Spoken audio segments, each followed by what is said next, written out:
All right. Well, welcome to Money Foundations. This is week one. We'll be talking mostly about, I'll give us a little overview of where we're going this month, but mostly today we're talking about our money stories. So, how did you learn about money? What did you learn about money? What would you like your relationship to money to look like? And then we're going to walk away with our first homework from this week. This is a little bit new. This is my fourth time doing this series. And this is the first time I'm actually going to be introducing a personal budget first before we dive into the business budget. Because I've found over the last couple of years that business budgets are amazing, but they are almost useless if you don't have a grasp of your personal finances. Because you're like, I don't know how much I got to pay myself. I don't know what my bills are. So this first week will really be focused on a personal budget. And for folks that are sharing a household, I know that can get a little bit complicated, but I'm going to ask you to just like do the best you can. We'll have one free tool for this and then one paid tool that you can use. So you can kind of pick whichever one you want to run with. Okay, so what we'll cover today, I would say today is like the most like psychological, emotional kind of flowy, spacious of the sessions. After this session, we start to get a little bit more pragmatic, a little bit more like data focused. But today is really an opportunity for us to get to know each other. I really love to hear all of your stories, and I think it's helpful for you all to hear your stories as well. So we'll do some introductions. We'll talk a little bit about the month and what we'll be learning. We'll dive into those money stories, like I mentioned. And then I'll walk you through the two different tools we have for setting up a personal budget this next week. And we'll talk about that homework, and then we'll leave a little time for any questions. That being said, I strongly encourage you to interrupt me at any point in time and ask questions. You can use the chat, you can just unmute yourself. But like I don't know how to emphasize enough that like workshops like these, no matter who you're taking them with, are for you. They're like not about the presenter. They're not for the presenter. They're for you, right? So like ask whatever it is you need so that you make sure you're walking away from these sessions feeling really grounded, really confident, and like you know exactly what your next steps are. Great. So I would love for you to take a sec. If anyone like feels brave and bold and just wants to like introduce themselves verbally, you're more than welcome to do that. If you prefer to type, I'd love for you to introduce yourself in the chat. But I want to just take maybe about 5 minutes or so to just get to know everybody and hear a little bit about your name, your pronouns, if those aren't up in your profile yet, or if it's different than what's in your profile.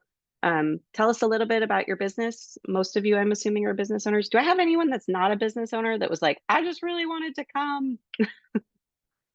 Okay, I know I had one person register that was like, I don't have a business. Can I come anyway? And I was like, yes, you may come.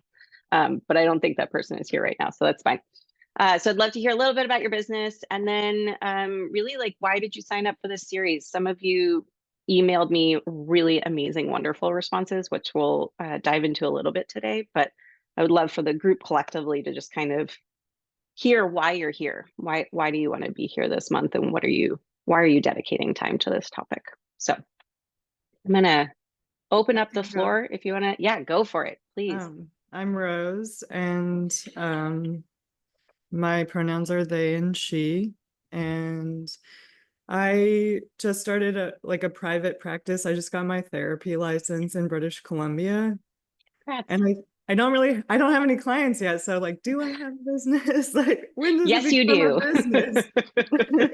But I have a website that I made myself. And yeah, I was just introduced to your work, Emily, through a mentor of mine. And I'm just like really excited about being a part of this world of small business owners. I just moved to New Orleans, and it seems like small businesses are like thriving here. So Cool. it's a good place to be. Awesome. I love Oh, that. and I Thanks, signed up Rose. for the workshop because also I feel like you said money is like this secretive topic that a lot of people don't want to talk about. And I got married this year, and my husband and I are talking about money all the time now. And so I want to hear what other people have to say, just besides just me and him. So Yeah, I love that. Thanks for sharing, Rose. Is that Sharon by any chance your mentor? yes, that's her. Okay, cool. Okay, that's what I thought. Awesome. Yeah, who's next?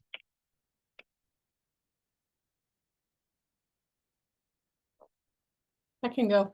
My name is Wendy Rice. My pronouns are she, her. My business is Vermont Connector, and the notion of my business is evolving because I just left full-time work a month ago. And I'm revisiting a consulting business that I started pre-COVID, pre-baby. But functionally, I think it's an accelerator of nonprofits and individuals to realize projects and opportunities that they want, and to connect community resources to leverage collective impact. And the reason I signed up, I guess, as we'll probably hear from many of us, I have sort of I've had a scarcity mindset around money, just given family upbringing and beliefs about money. And I've also done a whole lot of work for free and would like to shift that narrative where my time is valuable, my time is compensated, and to really have a growth mindset, and also to know how to value my work in such a way that the hard work I do gets valued. Yeah, awesome. Thanks, Wendy. Who's next? I'm happy to go. Go for it, Christina. Yeah, hi everybody. My name's Christina Forniciari. I use she, her pronouns. I am the co-owner of Laughing River Yoga in Burlington, and that came to be last summer. And then also in the last year and a half, I've become a homeowner.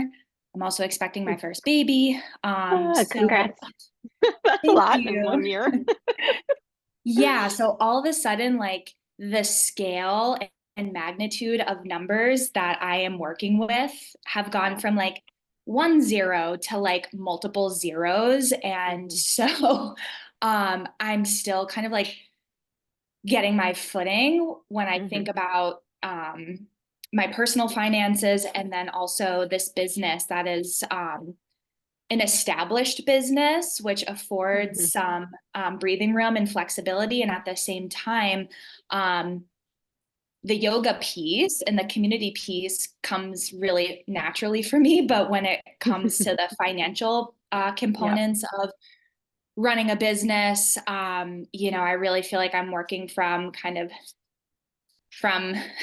a very, very low foundational knowledge. So I'm just interested in kind of building my skill set around personal finances, business finances, and in a way that is responsible, but I'm also not just being like consumed with like financial stress and and just to echo what I've already heard, I've come from a background where money was scarce, something we didn't talk about, and it was like always a point of contention and personal relationships. And so looking to break that cycle in kind of my own background and my own personal context, and to bring an openness to the business as well.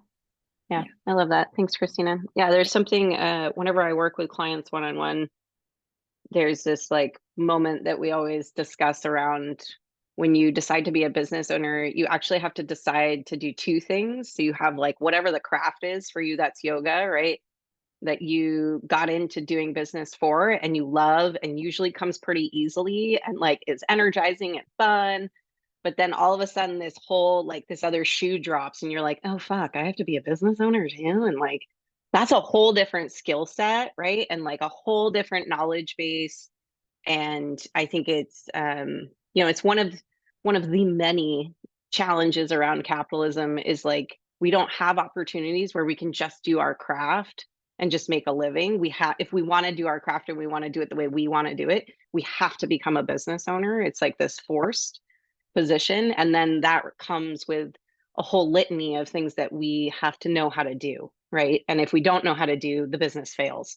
And so it's like this, it's requiring you to be two different humans at the same time. And series like this are really designed to try and help you feel better about that second piece. So I appreciate you, just touching on that. You're not alone. Who's next?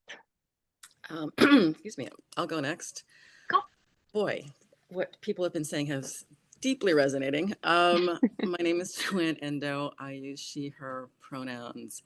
I'm very new to the consulting coach business world. My business is called Improvement Catalyst Coaching. I'm still evolving my elevator speech because I feel like the work is Yeah. always evolving. But essentially, I'm working with individuals and organizations on dismantling racism and advancing health justice. I also come from a background where we did not talk about money very often. I feel like I've learned all of my money lessons the hard way. I would like to not have to do that with my business. And I'm very much brought into this business because what I wanted to do, I worked in communications and healthcare for a long time, basically my whole adult life. And I felt compelled to do the work that I do because I couldn't find a job that fit what I wanted to do. Mm-hmm. I had to create it. And I never thought I wanted to start a business. And it's been mostly very exciting and fun. But then I go, oh, I'm my own IT person. Oh, I'm my own bookkeeper.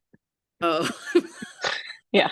There's a lot of hats. oh yeah, lot of hats. You know, some more comfort in some spaces than others. I don't feel like I've been alone though. So Emily, I do want to thank Yeah. you right off the bat because Yeah.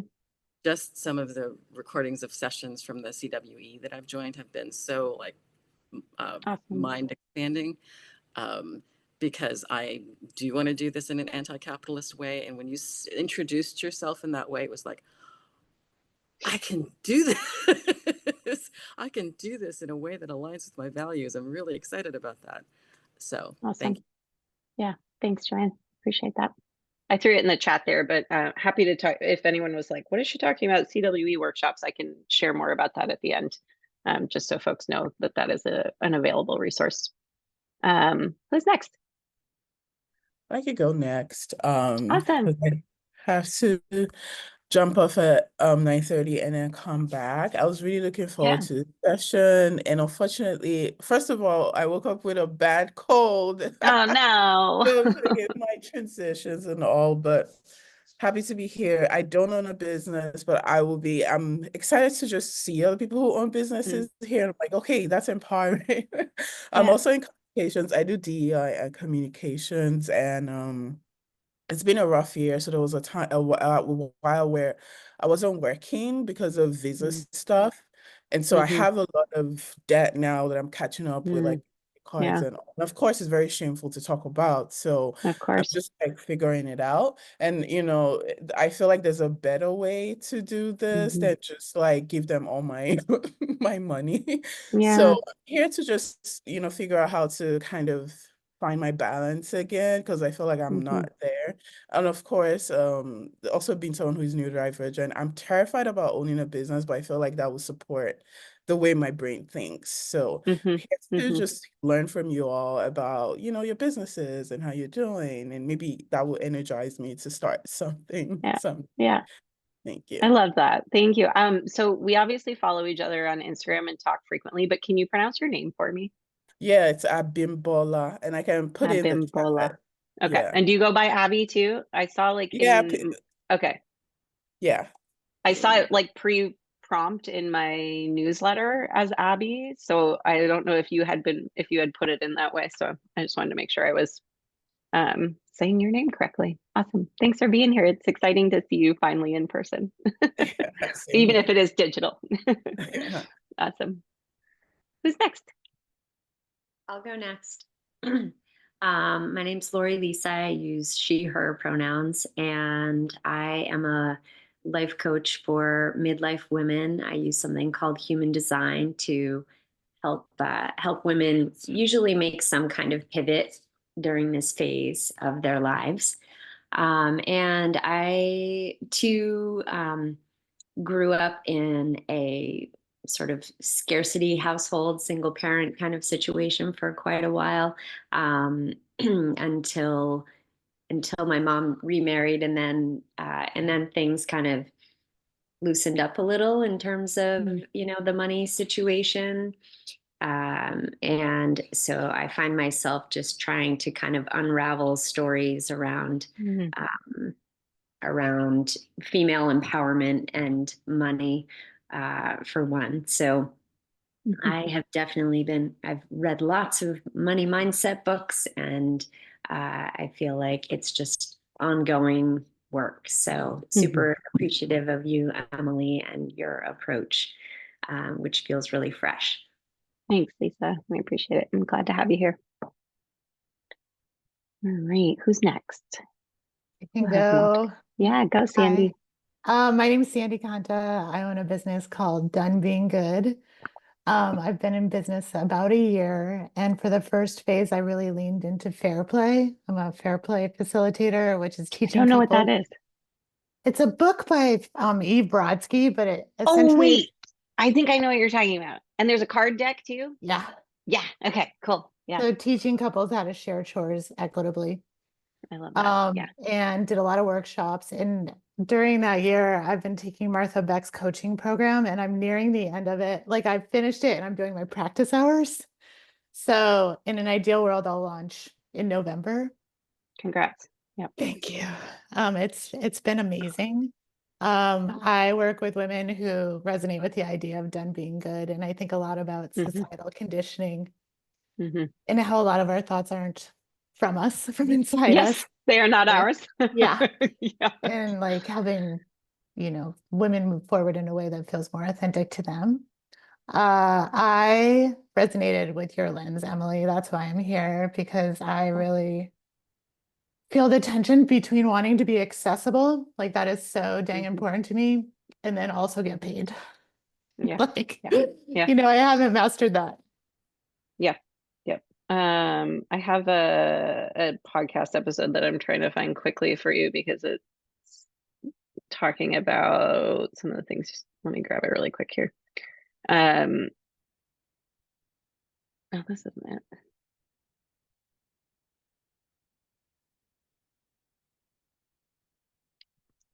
So, do you listen to Upstream at all? No. Okay. So this is my favorite podcast. I listen to it every single week. And they just released an episode called The Politics of Pleasure.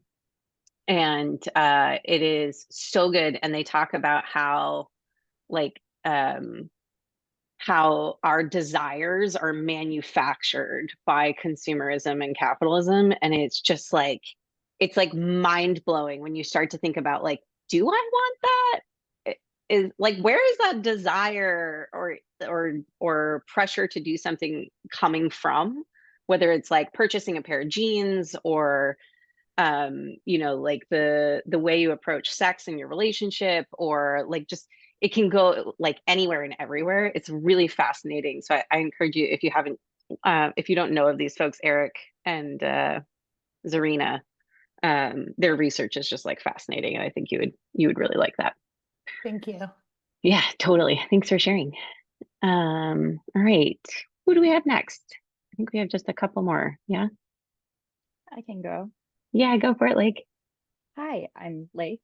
I use they them pronouns. I've been trying for like the last 2 years to kind of launch my own online business as a yoga teacher for neurodivergent and people in the LGBTQIA community.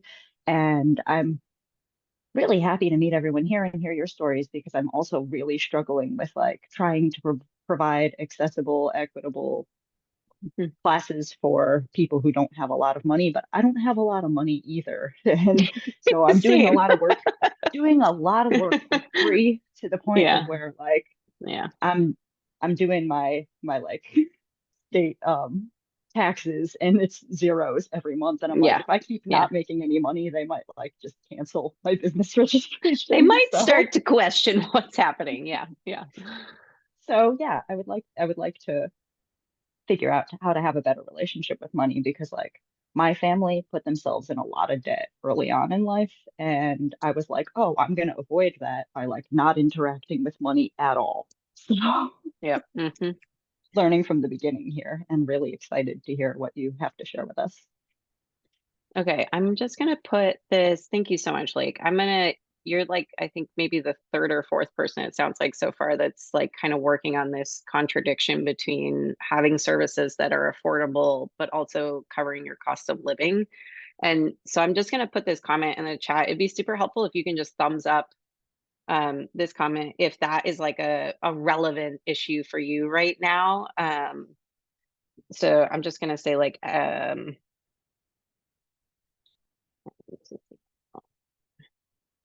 just because I don't have, I love to tailor these series to whoever's here, and just making it as relevant to you as possible. So if that feels like a really important topic, it's not, I don't explicitly talk about pricing in this series. I do have a pricing workshop that I can reference you to, but I'm happy to weave a little bit more of that in, particularly during week 3. We could do some more work around that. So if that feels really important to folks, it looks like, yeah, we've got 7 out of, I think there's like 11 of you in here that feels relevant. So I'll weave that into week 3. So just know we'll come back to that topic for sure.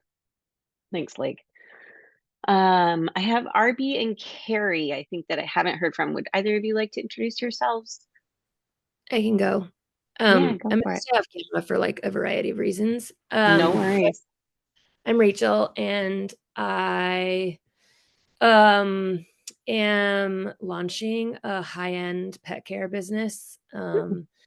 It's something I've been doing for a long time, not as a business, and I'm in the phase of deciding whether to sort of take it above board. Yeah. And Are you currently doing it for someone else or?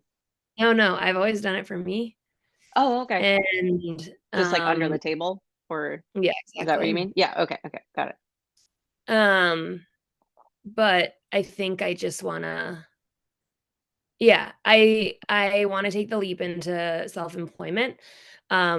I I don't know if it works financially with my model and everything, but Yep. yeah, just in an exploration phase, and I have like a few regular clients, and I would need to grow it to really sustain me. And what else are the questions? What are our beliefs about money? We'll get to that part in just a little bit, but mostly just focused on like, yeah, what you're hoping to learn this month. Yeah. Um, I think I think I'm my attitude overall about money right now in my life is fairly chill, which doesn't mean I haven't gone through a lot to get here. So not to like Yeah. alienate people. But I think, yeah, just if I'm gonna do this thing, I wanna keep it, it's always been like a joyful thing that hasn't caused me a lot of stress. And the money has come when I needed it. So I just wanna like proceed in kind of a chill way and not be like an aggro bro about starting a business, basically. No aggro bro. Got it. I love that. Thanks, Rachel. And I think you'll probably find next week to be super helpful too, in terms of like, we'll go through a couple different financial documents that one might want to put together. And there are a couple in particular that I think would be helpful for you to just think about, like, how much does it cost to run the business and how many more clients would you need to bring in to make it financially sound and like make sense to come above board. So I think next week might be particularly helpful for you right now. That sounds awesome. Thanks. Yeah, you bet, Rachel. And Carrie, thanks for introducing yourself in the chat. I'm just going to read it off for everyone. You said you're not in a quiet environment, so you'll type, yeah. So you own a veterinary acupuncture business. Cool. And you took a jump from working for a corporate practice and you love working for yourself. You're excited to be here and hear more about ideas about around money. And you've always kind of struggled with guilt for charging for your skills, but wanting to pay yourself. Yeah, we will definitely explore the idea of guilt quite a bit in this series, because it's a fascinating one that comes up for so many of us. Awesome. Well, thank you so much for taking the time to introduce yourself. I know it like, I don't know if you all feel this way, but sometimes I can feel like, oh, it's like we're like, let's just get into the meat of it, right? Like, I don't care about all these like introduction parts. I just want to like go. But I've found that like by slowing down and just really taking time to understand where people are coming from, we actually tend to be more invested over the long run of the series than if we just kind of jump right in and just get to the brass tacks of it. So thank you for taking the time and being patient and listening to everybody. It means a lot. So I'll real quickly introduce myself. Because I think I'm new for a couple of you, maybe. Some of you, I know we've worked with before, but for some of you, you're new. So as was alluded to by a few folks, I think I am an anti-capitalist business coach. So I take a slightly different approach to business. I focus like mostly on marketing and sales and figuring out ways to navigate marketing and sales that like don't make you want to vomit or like hide under a rock while you do it. And are also fair and equitable, right? And treat people like whole human beings that they are, that respect our planet and also respect you, right? Most of the clients I work with are solopreneurs. And so often when we're looking at like anti-capitalist business practices, it's not so much that and most of the clients I work with are very like mission driven and very ethics based. And so we're not super concerned about them exploiting other people or exploiting the environment per se, but a lot of the time what I'm looking at is like internal and self-exploitation, right? And so like Lake kind of talked about working so much for free all the time. For me, like that is exploitation, right? That's exploitation of yourself and your own labor. And so, and that's not to say that like, I think sometimes we can get into these really black and white spaces where it's like, I'm either a martyr and I give everything away for free, or I'm a greedy capitalist and I charge top dollar for everything. And it's like, hold on, there's this whole space in between that we get to navigate and explore and come up with like models of pricing and marketing and sales that really work for us and work for the people we're serving, right? And so I don't like to ever see myself at odds with my clients. We are in partnership and we have a similar, we have a same goal, right? We both want the same thing. And so I want to come up with pricing structures that feel like that feel like they work for you, that they feel on your part, you feel like you're being generous, but also like you're never in pain paying those prices, right? And so I want that symbiotic relationship back and forth between us. So I obviously love economics. I love talking about money. I love talking about labor. I'm also a mom. I have 2 little kiddos that are turning 2 and 5 in the next 2 months. I'm really like I said, my main focus is helping folks prioritize people and planet over profit and figuring out how to still pay your bills while you're doing that. So a little bit about the Business Sense program real quick. The Opportunities Credit Union is a credit union here in Burlington, Vermont, and they finance this series. So they pay for this series to exist. And Opportunities Credit Union is a really, really unique and special bank. They explicitly work with folks in underbanked communities. So they are looking for folks who have like historically not had access to banking, folks who have experienced financial hardship, folks with bad credit or no credit.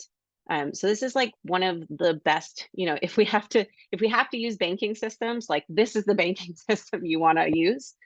So if you are in the Vermont area, if you're in Burlington, if you're in Winooski, and you are like unhappy with your bank or looking for a bank or thinking about small business loans, I really can't encourage you enough to reach out to these folks.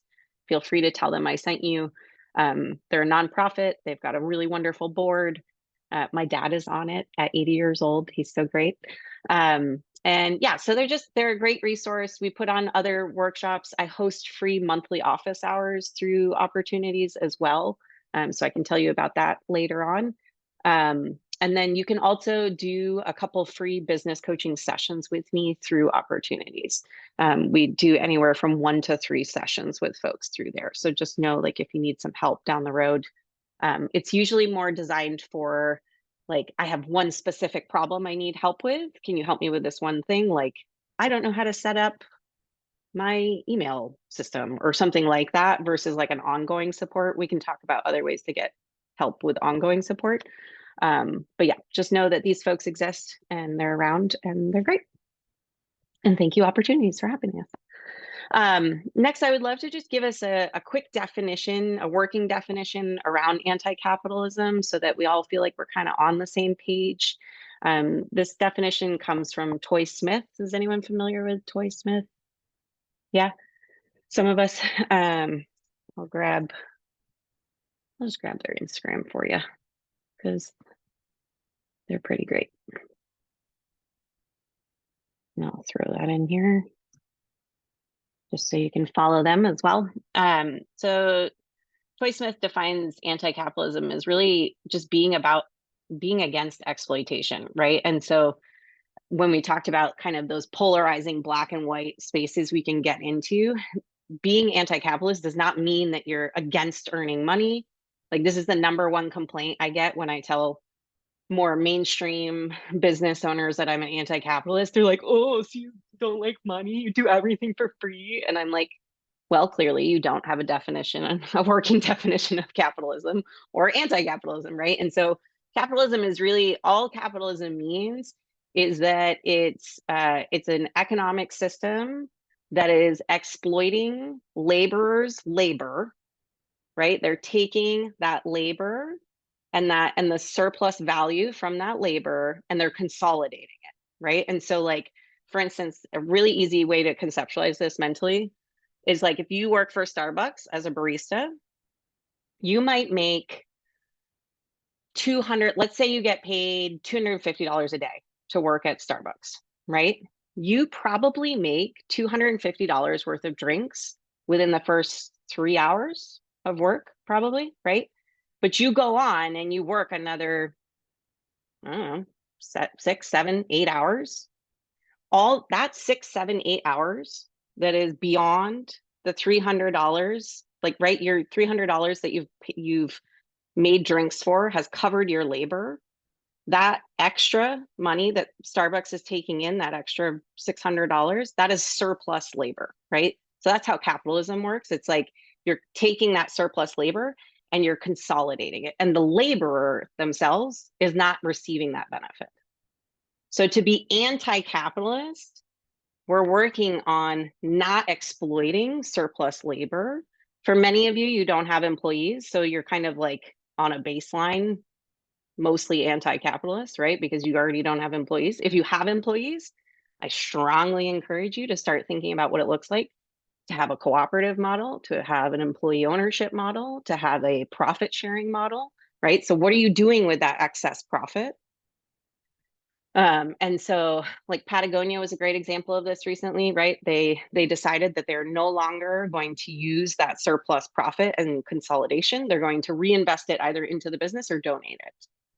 So either they're going to pay everybody that works for Patagonia more, or they're going to take that surplus value and they're donating it, right? So they're no longer consolidating that profit.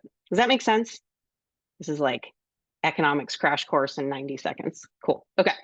So all I'm trying to advocate for here is that we are moving towards a more humane, a more collective, a more balanced business ecosystem, right? One where we are not exploiting our own labor, we're not exploiting our land and our planet, and we're not exploiting other people in the process of making money. Any questions about that? That feel reasonably okay? Yeah, okay. I see a lot of note taking, so I'm like, I just don't want to move too quick. This slide, I really encourage you to take a screenshot or take a picture with your phone. Feels more than okay. I love that. These are 4 questions from Kate Tyson, and we're going to use these 4 questions as we start to build our budget. So as we start to build our personal and our business budget, I want us to constantly come back to these questions. I'm going to show them to you every session, and we're going to keep coming back to them. So the first question, yeah, Sandy, did you have a question? No? I just said, these are so good to myself. If you don't know who Kate Tyson is, let me drop this amazing human in your lap today. Kate Tyson is pretty funny, not funny haha, but like funny in a like radical cool way. Kate Tyson is actually a socialist radical bookkeeper based out of Philadelphia, I believe. But she also is a writer. She writes fantastic literature. I have one of her tiny books around here somewhere. I don't have it right next to me. I put her Substack in. I subscribe to very few humans into my inbox, but she is one of them, and I read every single thing she writes. She had a really great one.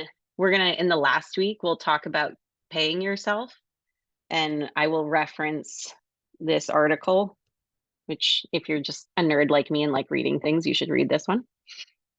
But these are her 4 questions when she works with a business owner and they're setting up their bookkeeping services. These are the things she asks.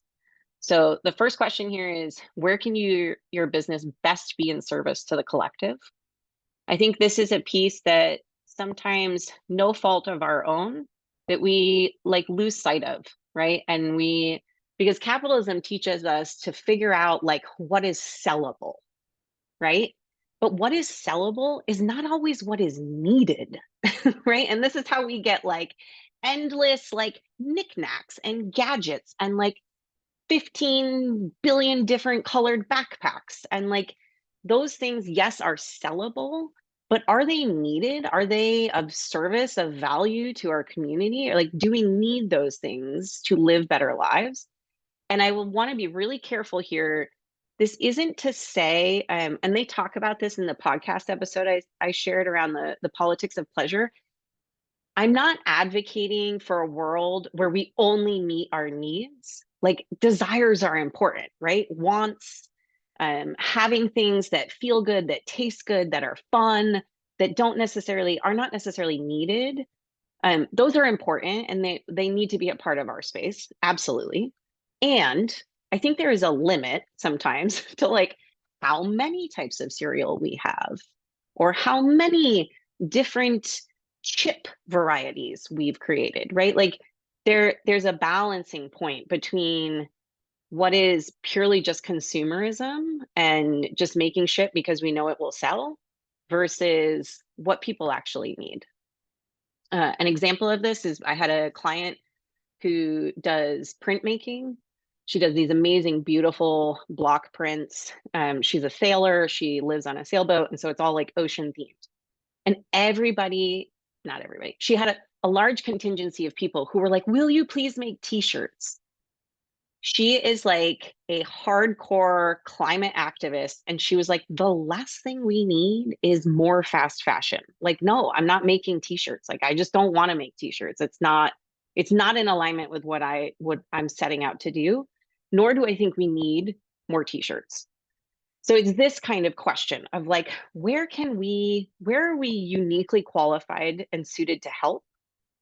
And what is maybe like noise, right? That we're like, yeah, I understand that might be where some people are going, or maybe some folks ask for those types of things sometimes, but is that really what I'm set up to do? Is that really where I'm suited to help? Does that make sense? Is this drumming up any ideas for you around your own business? Like where do you think you're best suited to help? Do you feel like you're operating where you're best suited to help right now? Lake, I see you smiling.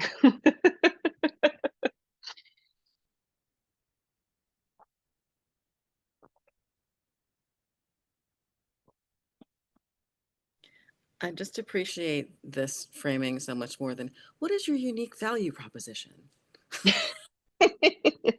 Yes. So thank you. Yeah. Well, I almost wanted to hear Lake talk because I feel like I am also trying to help a similar niche of people. Like my therapy business is supposed to be is trying to cater towards like the queer community and neurodivergent people and also people who live like a different style of relationship that might be non-monogamous or and so yeah, I guess and again like sometimes like people that can't, like also accessibility, people that can't afford so get paid. So that's what I want to help. Yeah, I love that. I love that. I mean, it sounds like you have a clear picture of like where you are best suited to be helping right now. Yeah. So the second question is like, what do you have? And I think this is a place where sometimes, particularly for folks that historically have not had access to money, it can feel sometimes like if we don't have money, we don't have anything to give, right? Like we don't have anything to bring to the table. And so this is where I really want to encourage you as we move through this month to explore and maybe even making like a bulleted list of like, what do I have? What resources, physical resources, like, do I have a physical space? Do I have a car? Like my body is a physical resource, right? Like I can physically labor with my body, maybe if I can.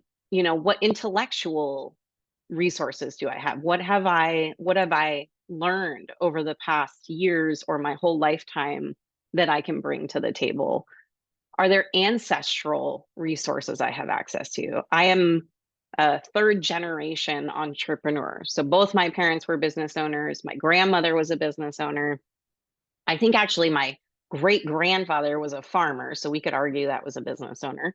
So for me, I was raised believing that absolutely you could start a business. That's like nothing. That's so easy. Yeah, of course, go do it.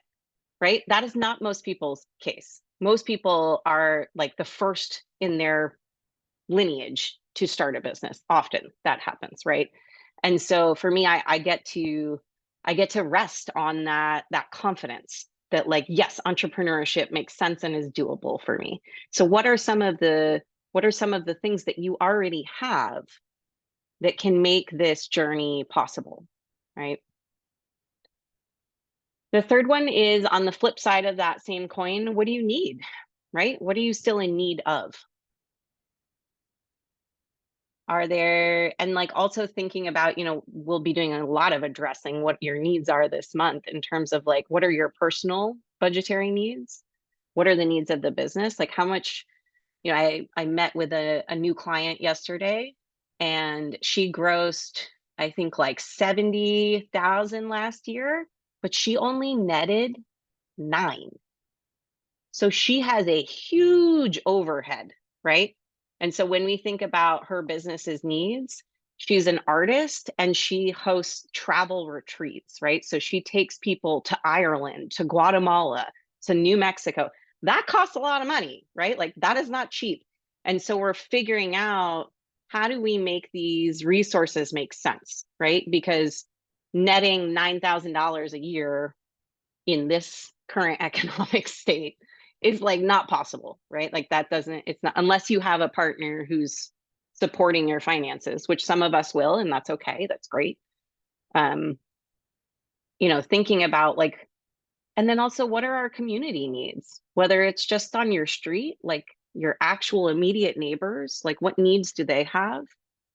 What needs do like your entire city have that you could be contributing to? What are the needs of your state?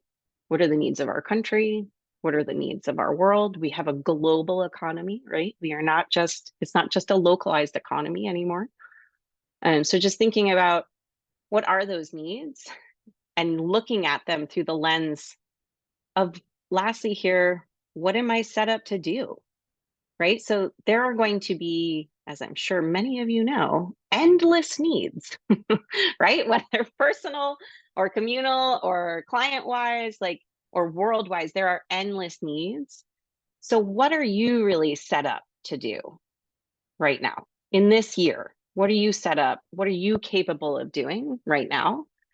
And are there some things that maybe you've kind of gone after that you're not set up to do? And like, that's okay.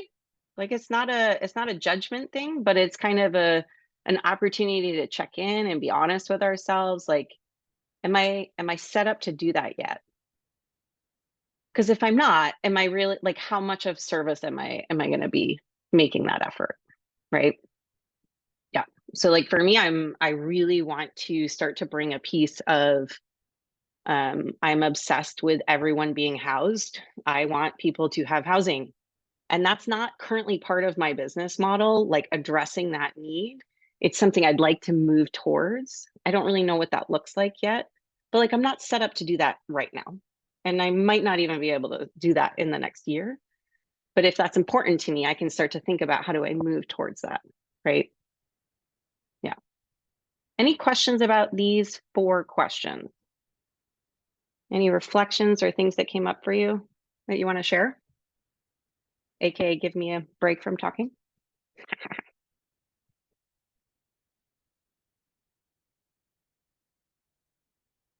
I like what you said about ancestral resources. I have a family of salespeople. My mom's Ooh, sales and there we her go. dad was in sales. Like he used to like go to people's doors and sell shoes. Yeah.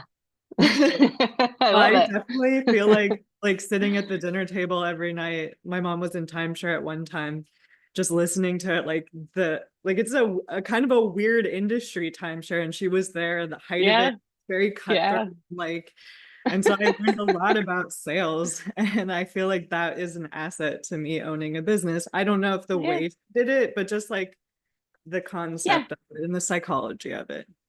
Yeah. And also just like it not being a completely foreign concept, right? Yeah, totally. I appreciate that. Thanks for sharing. Maybe one more. Any other reflections right now?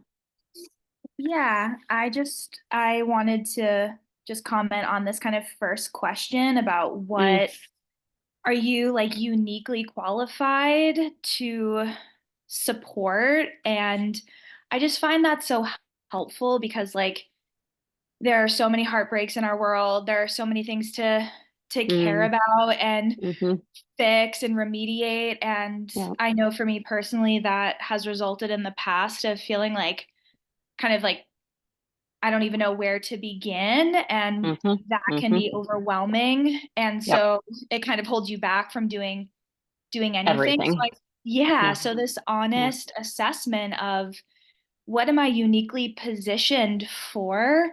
What impact can I make, knowing like I can't help and serve every single person. Yep. So how can I serve in this way that is specific to my gifts and my experiences so that my life is full and rich and that my own bandwidth isn't depleted, but it's actually being, filled and satiated through the work that I'm doing. And at the same time, I'm having the biggest impact on the folks, the people, the places that I can. So that first question has been really helpful for me, I think personally, and also as a business, knowing we can't do it all. So what Yeah. can we do and how can we do it really well? Yeah. Yeah. What do we do best, right? Yeah. I appreciate that. I think it also listening to you reminds me of lately with the national news as well as the global um, like the genocide happening in Gaza, it has left me often feeling like overwhelmed of like, what am I like, what can I possibly do? And coming back to this idea of thinking globally, right? I always want us thinking globally. I want us to be aware because when we think globally, we can see how exploitation anywhere is exploitation here, right? Like we are all connected. It is all the same mechanism happening. And so that is super important in terms of like building class consciousness, building solidarity movements.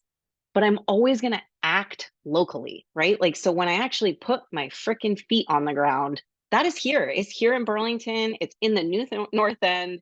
It is on my street, right? Like, that is where I'm physically showing up. And so I think making sure that I'm being really clear about how I physically show up in this world and where I am acting, even if I am having this global perspective, like both are important, but I can't really, I mean, I could choose to act globally, but I have two little kids and like right now that doesn't feel fulfilling. That doesn't feel exciting to me. That feels like overwhelming and scary and really hard. Thank God that's not the case for everyone, and many people are acting globally. But for me right now, like it's acting locally and it's really focusing on like where am I set up to be of service right now. Yeah, I appreciate that. Okay, so Sandy, you said the second question makes you think about personal energy. You have a limited battery and fight with the pressure to sit in front of your computer 8 hours a day. So giving yourself space to spend less time working has actually resulted in you getting more done. Yeah, I will uh shamelessly plug um for I have the same feeling, and I'll put this in the chat here. On October 17th, I'm starting a labor of love challenge. And so this has absolutely nothing to do with work and everything to do with things outside of work. Because it's, you know, if we don't balance that, like our work productivity actually diminishes quite quickly, right? And so just making sure that we're not sitting too long in front of these computers, and that we are actually like getting out and doing things and using our hands, and laboring. Joanne, you asked the question about ancestral resources, reminded you that your grandfather on your father's side started a photography studio after he got tired of being exploited while working on a pineapple plantation in Maui. Yeah, wow, that's amazing. Thanks for sharing that story. Yeah, it's I love entrepreneurship, and also I struggle with the fact that it's our only option outside of being exploited. I think that's like, because like I often will get clients who are like, I don't actually want to be a business owner. I have no interest in running a business. I'm only here because I could not stand living in the situation I was in. And that sucks. Like, that shouldn't be the case. Like, you shouldn't have to. I think about my partner. My partner has absolutely no interest whatsoever in working for himself. He actually very much enjoys being told what to do. He's like, and that's how our household operates, right? I'm like, do these 5 things. And he's like, great, see you soon. And like, he is happy that way. Like, it's not about, you know, I think sometimes directing can be conflated with like exploitation, and that does not have to be the case. But he deserves to work for a company that actually respects him and like pays him well and treats him well. And like, he has had a hard time finding that, right? And like, I think many people do, and that's why some people leave corporate, and move into entrepreneurship. But it's like, it's not for everybody, and it shouldn't have to be. That shouldn't have to be the only other option. Okay, so I think what I would love to do is have you throw in the chat, you know, I just want you to give us a single sentence statement of like, what is your number one goal this month? What would you really like to walk away with by the end of this month? So I'll just give you a sec to write that down. Studies have shown if you write down your goals, they're 40% more likely to happen, I think is a statistic, something along those lines, which is kind of cool. I'm like, 40% just for writing it? I'm in. I'll write it. So I just want you to write down in the chat, what do you really want to walk away with after this month? What is your overarching goal for this month? What would you like to really dedicate your time to? Rose, you said a 10% increase in your confidence around managing the financial aspects of your business. Rose, I'm gonna ask you for a little higher percentage there, but I like it. I think we can do more than 10%. There we go. 25. I'll take it.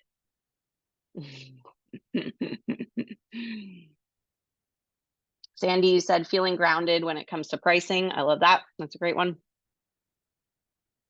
Sandy, do you mind telling us also in the chat, like, how would you know, can you define grounded for us? How would we know you were grounded?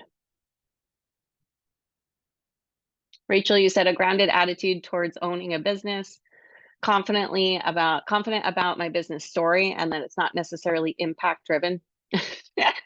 Rachel's like, dang it, I used grounded too. Yeah, Rachel, tell me a little bit more about grounded. What does that word mean to you? How do we know you're grounded? Yeah, I'm excited to hear you, Rachel, explore 30% more entered into the Earth's surface. Like, very specific. Sandy, you said knowing that your sliding scale takes care of you and your clients. Yeah, that's a clear, then we can, what I'm looking for, you know, I hate this, I don't hate, but I have an aversion to like SMART goals. They're like specific and measurable, and you know, those things, just because they like drum up negative previous experiences for me. But really, like, I do want these goals to be measurable. Like, is there a way for us to tell at the end of the month, like, yes, that happened, right? Like, we did it. And sometimes we tend to use a little bit vague descriptors, and that makes it hard for us to measure if we're meeting those goals.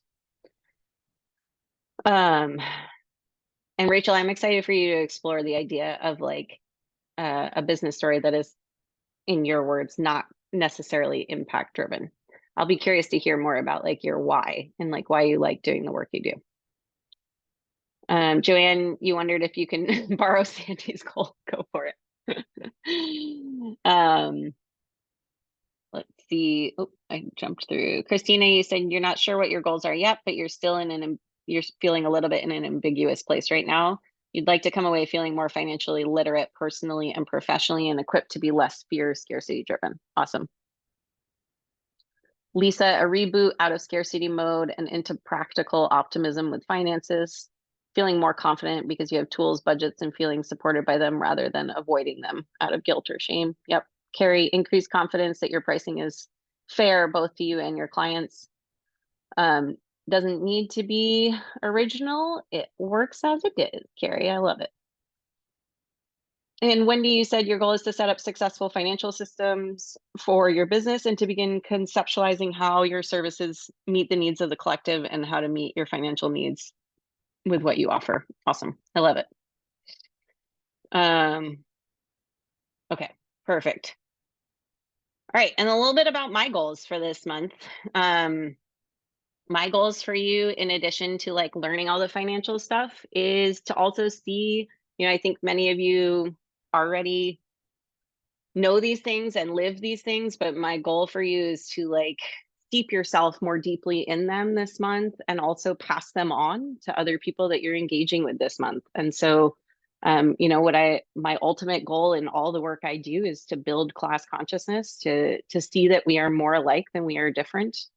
I think particularly for small business owners, we are given role models like Jeff Bezos and Elon Musk. And the reality is you have much more in common with an unhoused person sleeping off of the side of the bike path than you do with Jeff Bezos. Like you're financially closer to an unhoused human than you are to a billionaire. You are probably values wise more like them than a billionaire. And so just remembering that like the vast majority of the people you're interacting with, whether they are clients or customers or community members, you are so much more alike them than some of like these kind of false idols that we've been led to follow.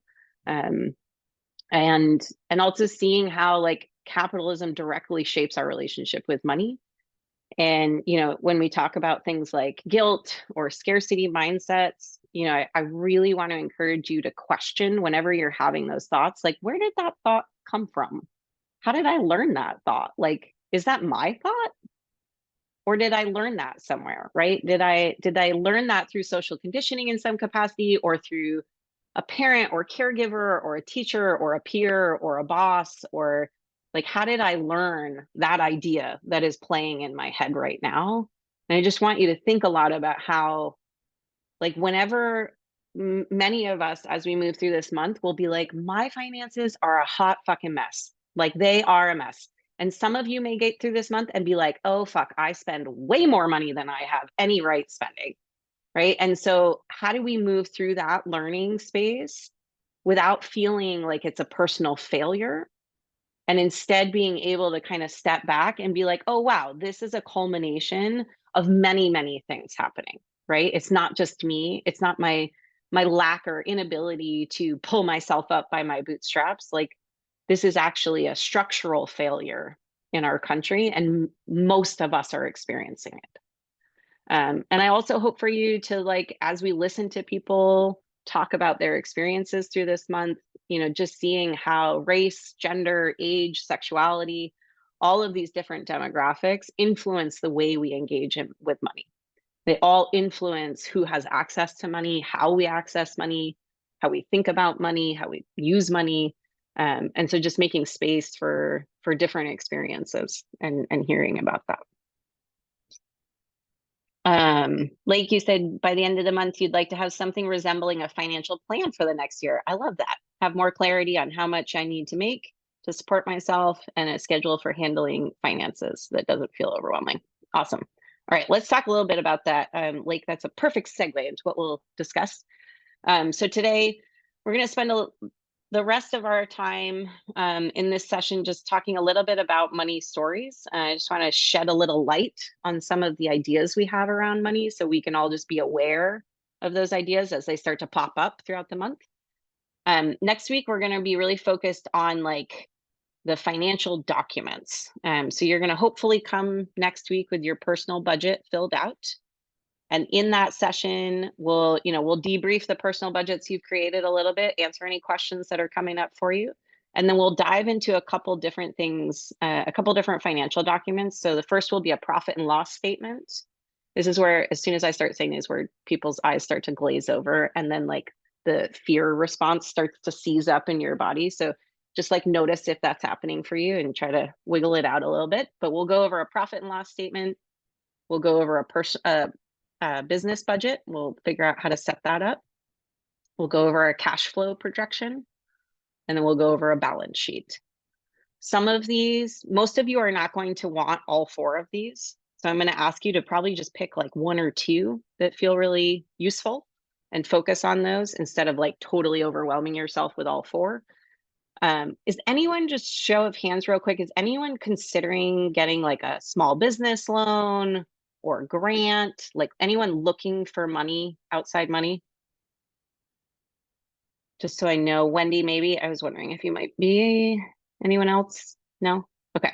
If you change your mind, just let me know. Some of these, if you are looking for external money, you'll definitely need these documents, which is why I just like you to know that they exist. And like when a bank says, oh, show me your P&L statement, you're not like,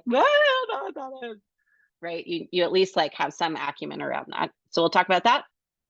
In week 3, we'll talk about how do we influence. So Lake said, having some sort of a financial plan for the next year, having clarity around how much money you need to make. So this is where that kind of like future projection space comes in. So hopefully by the end of week 2, we know how much money there is. The next step is how much money do we want there to be?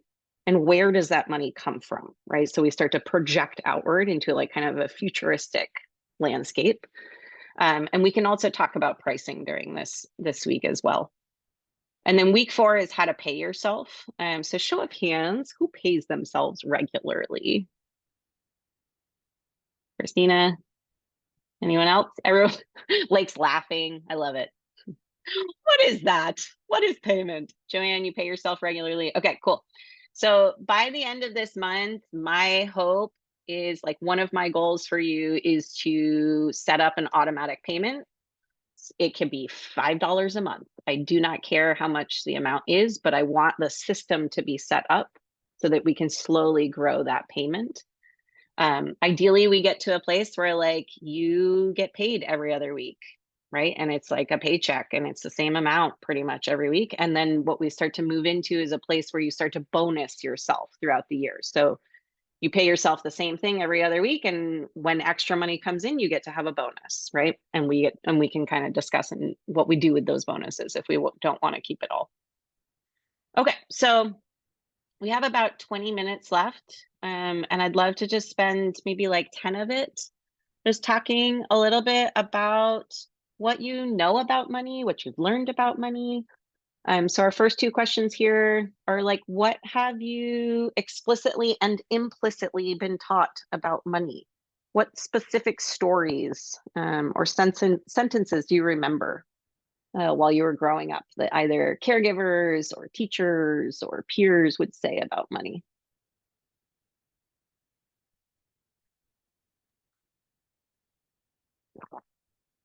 I think one thing for me is extreme frugality. My grandparents' influence definitely was depression era scarcity and like almost hoarding of physical resources, but also monetary resources. And then my immediate family didn't have a lot of money growing up. And so any money you got, you had to hold on to and save for a rainy day and not put it to use and make it work for you. Yep. Other stories?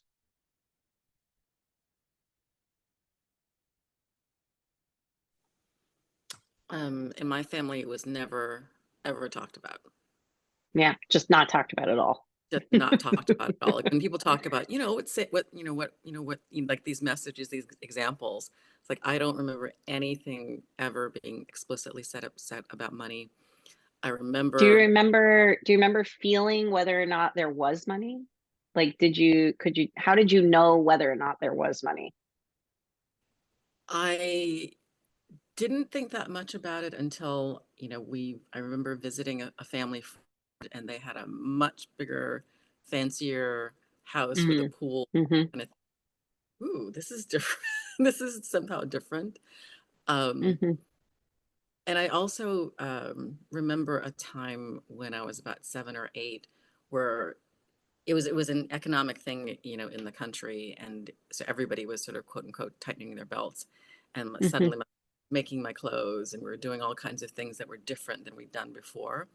But we didn't, I just suddenly started noticing things, but we didn't talk about it. Mm-hmm. But I think also somewhere along I developed this idea that talking about money, thinking about money, wanting money, and explicitly seeking money was bad. So, Mm-hmm. so I had this idea like, well, I just don't care about money. Mm-hmm. Mm-hmm. Mm-hmm. I think it fed into a certain amount of ignorance well into Mm-hmm. my adulthood about money and how to handle it because of that. Mm-hmm. Mm-hmm. Yeah. Carrie added in the chat that your mom was very frugal and focused on sales and coupons. I still find myself looking at things differently when there is a sale. Oh, it's on clearance? Maybe I need that, or maybe I should even buy two. I try daily to break that mentality. Yeah. Christina, you shared for your parents, other people got, quote, handouts, but not us. We had to work hard and nobody was going to save us. Christina, that's a fascinating, someone responded to one of my Instagram stories about, so for those of you that are not in Vermont, we have a true housing crisis, and we're imploring our governor institute a state of emergency. We had hundreds of people that were living post pandemic in under like housing vouchers in hotels and motels, and that program ended without any bridge to housing, and so they literally just kicked whole families. I mean, I have a friend's kid, a kid in her class is now sleeping in a tent on the side of the road. Like, these are like, it's just crazy. It's like, it's so insane. And so I was posting on Instagram, just every day I tag Governor Scott yelling at him pretty much. And someone responded and she said, nobody helped me when I was growing up and I didn't have anything. And like, these people need to, like, if I can do it, if I can figure out how to take care of myself, I worked 3 jobs and I slept on a friend's couch. And like, if I can do that, like, why should these people are just lazy? And I was like, that is just, it's so fascinating how indoctrinated we have become to like just rip each other down, right? And pull each other down. And like, if I didn't get help, then you shouldn't get help either. And like, man, like, I don't want to feel that way towards people. Like, even if I didn't get help, I still want help for you, right? Like, how can we kind of, start to pull apart those stories and look at like, instead of thinking like, I didn't get any help, so you shouldn't get any help either. Why can't it be, I didn't get any help and I don't want that for anyone ever again, right? Like, how do we start to morph that story? Lori said women have to work really hard to make money, and even then it's a lot less than what men will earn. Women also have to be smarter in order to earn more.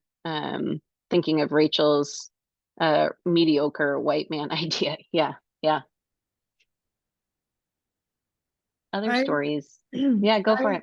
I had kind of an unusual situation. My mom, I feel like she sort of lived her life in a class above what we earned, and part of her mentality That's was my mom. that my dad's parents were very wealthy. And so the idea that we would one day get that money back, or that was a cushion, or one day she would earn that money, if she didn't, she would get that money back. And ironically, my grandfather passed away earlier this year.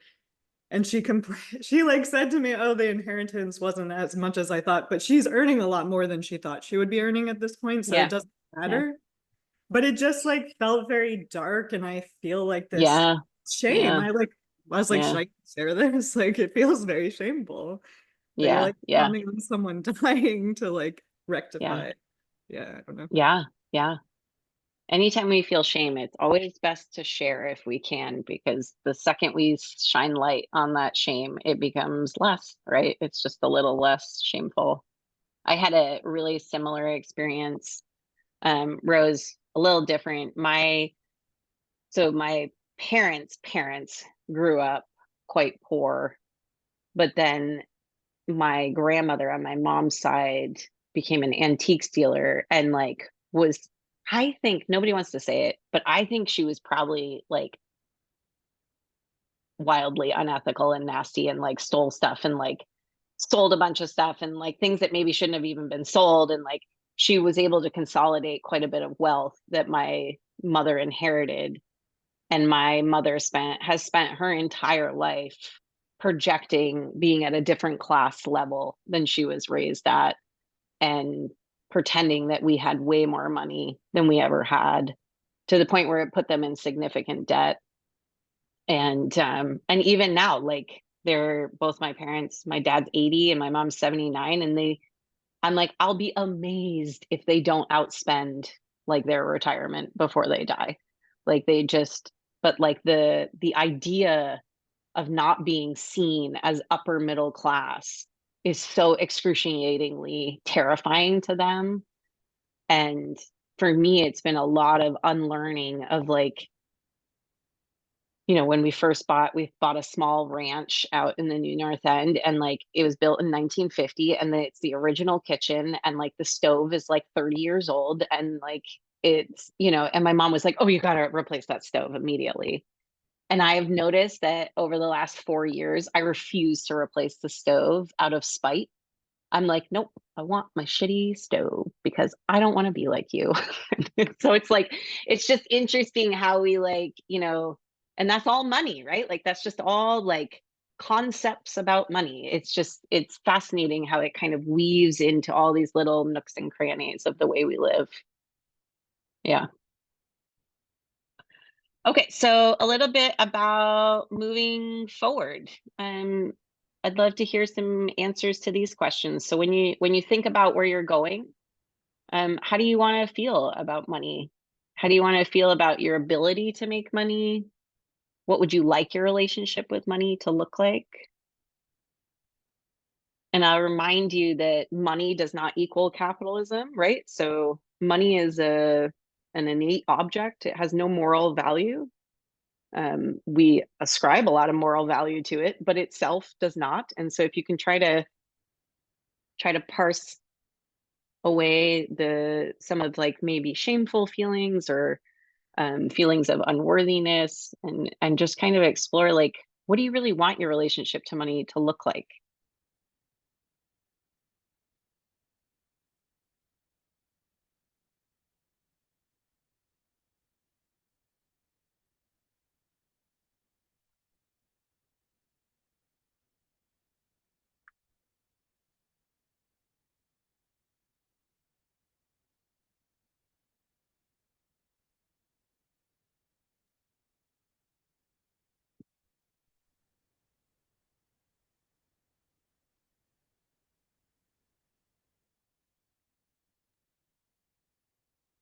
Are we sharing?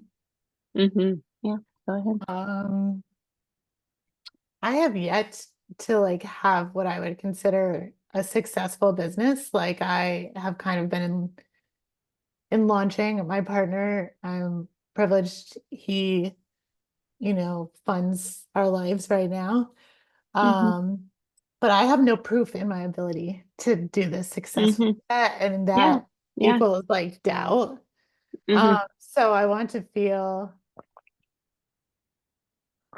really confident that what I provide is an equal exchange of energy, like for the money that people give me. And I definitely still have work to do around that. Yeah, that's a really great one. I think, over the last I've been doing business coaching for 6 years now, and I've gone through all sorts of different pricing structures, and have been able to experience like what it feels like to be underpaid, what it feels like to be paid the amount I think my work is worth. And then I've also had the experience of overcharging, and like the just like dreadful feeling of being like, what? I can't deliver on that price. Like it's too much money. Like there's just no, and not from a place of like unworthiness, but like there is such a thing as something being too expensive, right? Like we see it all the time. And so like just, giving yourself, if you can, some grace and some space to explore, like I might not get it right away. And that's okay, right? Like I think some of us tend to, I think many of us would agree that it is better to undercharge than to overcharge. And I would love to like challenge that idea a little bit of like, what if there wasn't a moral value on either, but more just an experience of moving through those different places to find what feels, now what I charge, I'm like, I feel grateful for the money I receive. And I feel like I deliver work that is of that value. I feel really confident about that. But it didn't start that way, right? Like I had to find that place and that price point. Yeah. Wendy, you said, I want money to be a tool to help me realize my dreams and to live an embodied life. I want to feel less overwhelmed by managing my finances and have more energetic ease in that space. I love what you said, Wendy, about money being a tool. Like one of my goals for my relationships with money is for it to be non-emotionally charged. Like to your point, a tool. Like I don't want to have an emotional reaction around money. My goal is for it to just simply be a tool like any other tool. I don't really have a strong reaction to it. I don't really want for it, but I also don't fear from it. It's kind of just this thing that's like part of life, and that's okay. Yeah, go for it, Abby. Yeah, I think I appreciate what you said about money is not capitalism or something. That was the way you phrased it, because I think I struggle with that and the morality behind it. So I would like to be friends with money, if that makes sense. Not like from this greed perspective, but something like, oh, I paid my bill and I shut down my laptop and I'm running away. And then I run.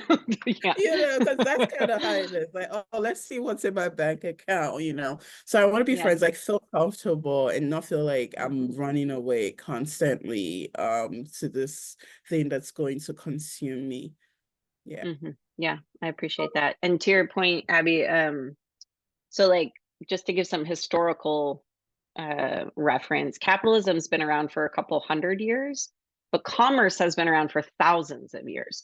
So we have been trading goods and services for other goods and services, or even for financial trades for thousands of years. But the way we do that model of capitalism that I explained in the beginning around surplus labor, that is very new.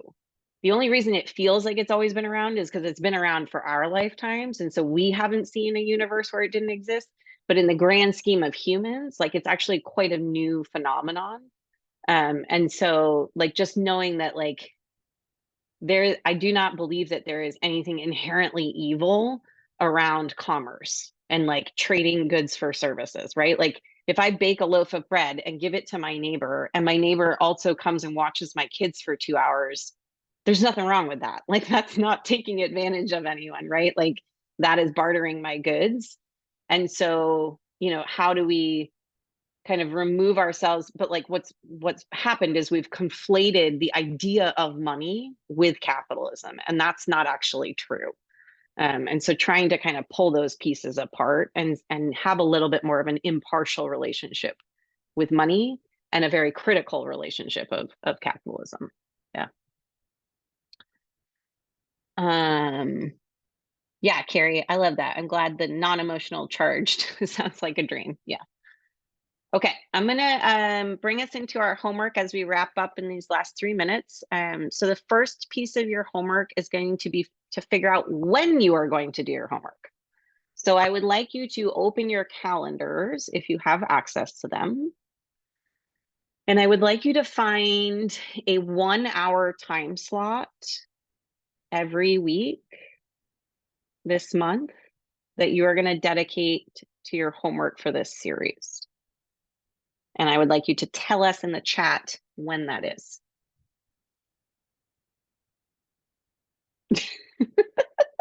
Sandy's like, right now? And I'm like, yes, right now. I want to know. Because if I let you go without deciding it, it's less likely to happen. Rose, you're going to do Tuesdays at 9 a.m. I love that. Carrie, Tuesdays at noon. Christina, Tuesday is popular, man. 3 to 4. I love it. Eventually, we're going to downgrade this to a monthly standing date for you. So just know I'm not going to ask you to go weekly forever. But for this month, I want you to set up a weekly calendar. All right. Mondays at 2. Tuesdays at noon. Yeah, a lot of Tuesdays. Thursdays from 11 to 12. Saturday at noon. Okay, great. All right, we got them in the calendar. I'll just say that, like, in my experience, the two things that really hold people back in this series, or like feel points of friction in this series, are time. So creating time to do this work. This is probably like number one obstacle for every client I work with, is like, I don't know where to find the time. So if that's happening, if you're like, I'm really having a hard time sticking to the schedule, or I'm noticing, this weaves us into the second piece, which is like previous negative experiences. If you notice, like, the day before the time you put in your calendar, or the hour before, you're like, I am 200 miles away from my computer. I have like run in the opposite direction. I do not want to sit down. I do not want to do this. If you notice that that's happening, I really encourage you to email me, and just, like I said earlier, just shine light on it. Just acknowledge it, just own it, name it, say like, this feels hard. I'm having a hard time showing up to do this homework. I'm feeling resistance around this, right? Just put a little light on it so we know it's happening. All right, and then here is, if you want to take a screenshot of this page, you can. I will send out the slide deck after each week with the replay, but also it's no shame in just taking a quick screenshot of these pages. So I just want to make sure, oh, and I almost forgot. Only a third of you have actually registered for the next sessions, which it's not the end of the world as long as you have the Zoom link for today. It's the same Zoom link every time. But if you like the reminder that comes from Eventbrite, you'll want to make sure you go ahead and register for the next 3 sessions. So that link is there in the chat. Otherwise, just put it in your calendar. It's the same time. Just note that we will not meet the week of October 17th. I'm having a small surgery on that Thursday, so we will not meet that day. But you will have homework that week. So please keep your homework slot open for that week, okay? You've decided when you're going to work on your homework. And then the next thing I need you to do for next week is to pick your personal budgeting tool. And I know I'm at time here, so if you need to go, I will send this out in the email, but I'm going to put these in the chat real quick. Your 2 options. So this is a free option. This is a budgeting worksheet. You can fill it out on NerdWallet's website, or you can download it as a spreadsheet, okay? If you don't have Excel, you'll download it as a spreadsheet, and you can just upload it into Google Drive, and it'll open in Google Sheets. If you get lost and you're like, you just said 15 words I don't know, just let me know, like shoot me a little note, and I can send you a quick little video on how to do this. So I'll put this one in the chat.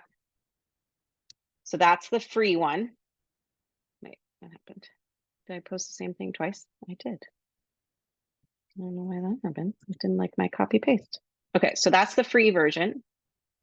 This is the software I use for our personal budget. My partner and I use this together. You do have to pay for it. With this code, you get a free month. You could just try it for a free month and cancel. I'm going to put that in the chat as well. And then I think if we just look at pricing real quick. So an annual plan is $110 for the year, which I felt was like reasonable. I really love this tool because it will do everything for you. So the free tool is great to get like a snapshot in time of your budget, and that for many of you will be plenty. What's nice about this tool is like, this is every single month my partner and I log in, we look at all of our finances for that month, we look at our spending, and we make decisions based on that moving forward.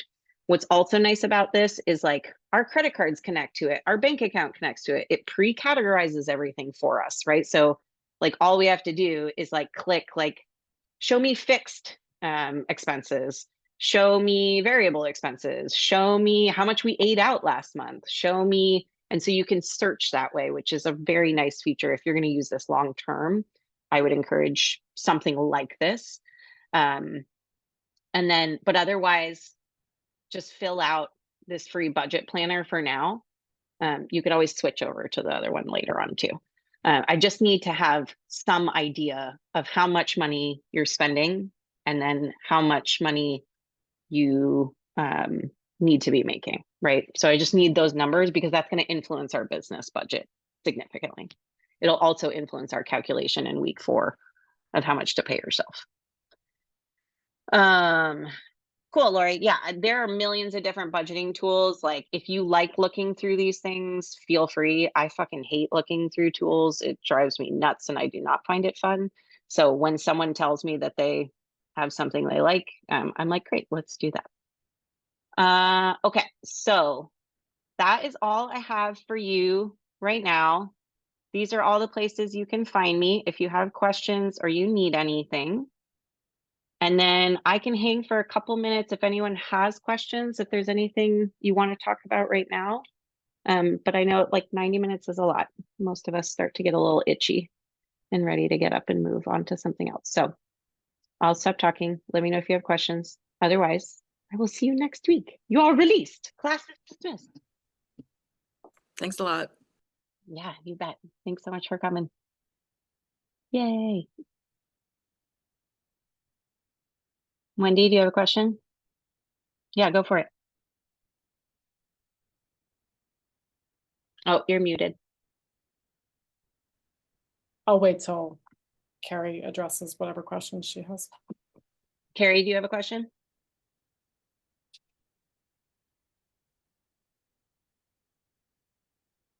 Nope. Carrie's good. Do you want me to stop recording? Sure. It's very specific to me.